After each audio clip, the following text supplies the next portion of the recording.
आदर्श व्यक्तीचं परिधान कोणतं? काय ते हे आहे की हे? याचं उत्तर द्यायचं म्हणजे यापैकी कोणतंच नाही. आपलं परिधान कोणतं यावरून आपली ओळख ठरत नाही, पण याचा अर्थ आपण परिधानाला काहीच महत्त्व दिलं नाही पाहिजे असं तर नक्कीच होत नाही. आपली वैचारिक क्रांती घडवण्यासाठी आपल्याला आपलं परिधान बदलण्याची काही एक गरज नाही. पैसा आणि समृद्धी याविषयी तिरस्कार ठेवायची काही एक गरज नाही. जगातील मोठमोठ्या गोष्टी या पैशांनीच शक्य होऊ शकतात. महत्त्वाचं हे आहे की तुम्ही त्या पैशांचा वापर कसा करता. स्वतःचा पेहराव चांगलं ठेवणे हे लोकांसाठी केलेली एक गोष्ट नाही, तर तुमचं स्वतःबद्दलचं आदर दर्शवतं.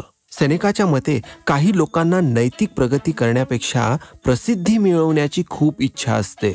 फक्त लक्ष खेचण्यासाठी स्वतःचे परिधान बदलणे आणि जगण्याचा मार्गच बदलणे या गोष्टी ही लोक करतात.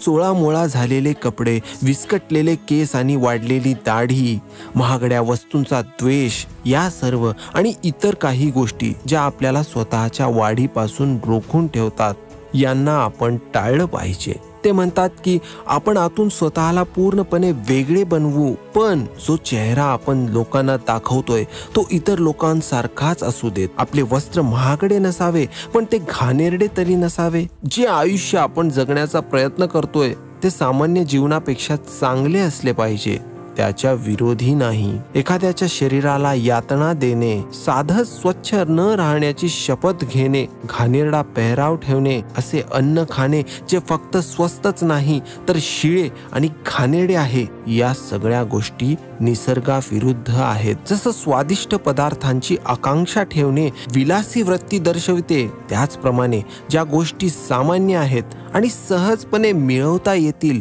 त्यांनाही टाळणे म्हणजे वेडेपणाचेच लक्षण झाले नाही का? तत्वज्ञान आपल्याकडून संयमाची अपेक्षा करते, स्वतःच्या त्यागाची नाही. आणि स्वसंयमी व्यक्ती ही केस विंचरूच शकतो की. घरात येणाऱ्या व्यक्तीला तिथे राहणाऱ्या व्यक्तीमुळे कुतूहल वाटलं पाहिजे, तिथल्या मौल्यवान वस्तूंचं नाही. एखादा व्यक्ती मातीची भांडी चांदीच्या भांड्यांप्रमाणे वापरतो, तो साहजिकच महान व्यक्ती आहे, पण तेवढाच महान तोही आहे जो चांदीची भांडी ही मातीच्या भांडीप्रमाणे वापरतो. श्रीमंती पेलल्या न जाणे हे दुर्बलतेचं लक्षण आहे.